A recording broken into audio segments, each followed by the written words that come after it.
Welcome to footballgameplan.com, where football makes sense. I'm Emory Hunt, the czar of the playbook. Bring you a Week 3 NFL matchup between the Indianapolis Colts and the Denver Broncos. Now, the Colts showed some outstanding balance last week, and that's what the Colts have to get back to. When the Colts were deadly, when they had Edgerrin James and company, they ran the football well and they operated off play action. Manning was always able to hit big plays deep down the field.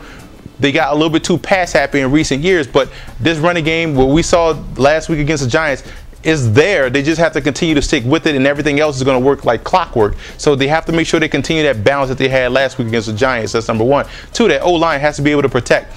Peyton has been getting hit more so this year as opposed to years past. So it's up to that O-line to be able to recognize and effectively pick up the blitz, diagnose it early. That way you'll be able to protect Peyton Manning, because if he gets flushed in the pocket, that ball will come out quickly. Defensively, you want to force Kyle Orton to make those stick throws in those tight windows, force him to make accurate passes. The way you do that, you have to play up close on those wide receivers, those talented wide receivers of Denver. Make him make accurate passes and those stick throws, because you know if you play up close, you're going to allow those one-on-one opportunities for your defensive ends to get after Orton, and they're going to frustrate him all day. So it's up to, you want to force Orton to make those accurate passes.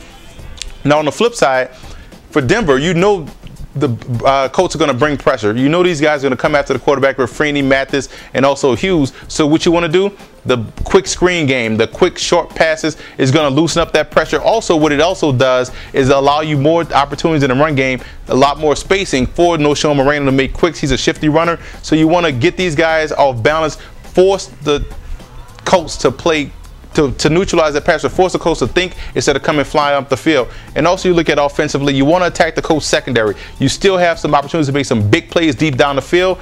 Don't be afraid, Orton, to throw that football, fire it down the field to a big, tall target, Bebe Thomas, and company. So get these guys some opportunities, stretch out that defense of the Colts that vertically. Now, defensively, you look at Peyton Manning. He's going to come out quick. He's going to hit the short in routes, the little crossing routes. So you want to make sure your short area defense is going to be tight.